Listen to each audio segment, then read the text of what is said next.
बिस्मिल्लाहिर्रहमानिर्रहीम, अस्सलाम वालेकुम। मैं हूं नुमान खान और आप देख रहे हैं पाक अफेयर्स। नाज़रीन इकराम, कुछ दिन कबल आसमा जहांगीर एक कॉन्फ्रेंस हुई। उस कॉन्फ्रेंस में बहुत सारे journalist, politicians, social activist, human right activist और दीगर लोगों ने, कम्युनिटी की जो एक्टिविस्ट हैं, उन्होंने उसमें शिरकत की। साथ ही साथ इसमें शरीक थे आसिफ अली जरदारी के फर्जंद बिलावल भुट्टो जरदारी, जो कि फॉरेन मिनिस्टर हैं, और वो एज ए गेस्ट स्पीकर उन्होंने इख्तिताम पर खिताब करना था। और उस खिताब के दौरान कुछ नारे लगे हमारे आर्मी के खिलाफ, और जब वो नारे लगे तो वो बेबसी का जवाब देते रहे और मुस्कुराते रहे। न सिर्फ वो मुस्कुराते रहे बल्कि एक फेडरल मिनिस्टर जो कि अब साबिक मिनिस्टर हो चुके हैं, वजीर कानून जनाब आजम नजीर तारड़ साहब, उनसे भी कल इस्तीफा लिया गया और वो भी स्टेज पर मौजूद थे।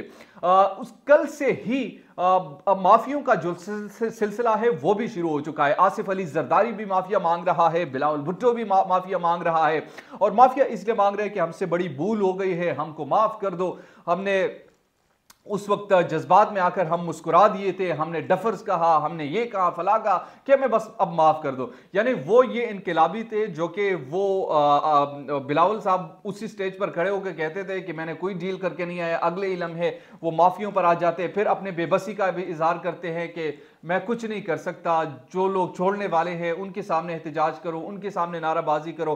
फिर वहां पर जो स्पीचेस हुए, मंजूर पश्तीन का जो स्पीच हुआ, उस स्पीच में आप देखते हैं कि डायरेक्टली हमारे इदारों को क्रिटिसाइज किया गया। और उस वक्त वजीर कानून आजम नजीर तारड़ साहब भी स्टेज पर मौजूद थे, मुस्कुरा रहे थे, हामिद मीर साहब भी थे, दीगर जो हमारी कम्युनिटी के एक्टिविस्ट है वो वहां पर मौजूद थे।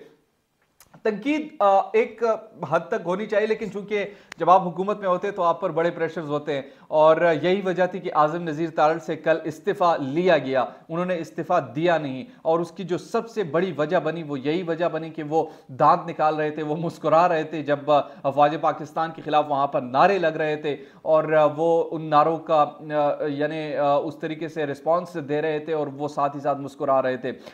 इस पर बाद में जब बिलावल ने भी सोचा तो बिलावल ने कल ही इस हवाले से एक मुजम्मती बयान भी जारी कर दिया कि नामुनासिब नारे लगे थे, ये हुआ था, फला हुआ था। और आज आसिफ अली जरदारी ने खुद इस बात की मुजम्मत की है, और आसिफ अली जरदारी ने कहा कि वो भी नामुनासिब नारे लगे थे। ये वो इनकलाबी हैं जो कि ठुस हो जाते हैं, ये वो इनकलाबी हैं जो कि किसी कॉन्फ्रेंस में जाकर अवाम के वाह वाह हासिल करने के लिए, अश अश करने के लिए और जमहूरी बनने के लिए तो बहुत सारे कुछ काम करते हैं, लेकिन बाद में माफिया तलाफिया कि हमें माफ़ कर दो, हम साबूल हो गई है, हमें ये कर दो, हमें वो कर दो। बहरहाल जो भी उन्होंने करना था वो तो हो चुका है, जिस तरीके से उनसे इस्तीफ़ा लेना था वो भी हो चुका है। अब इससे आगे क्या होगा, क्योंकि बिलावल भुट्टो मैंने सुना है कि वो बड़े प्रेशराइज है, उन पर काफ़ी प्रेशर भी है, वो माफिया भी काम नहीं आ रही, और लगातार 2 दिनों से माफिया मांग रहे हैं कि हमसे भूल हो गई है, किसी भी तरीके से इस दफ़ा माफ़ कर दो, अगली मरतबा हमारे बाप दादा की भी कसम, हम इस तरह के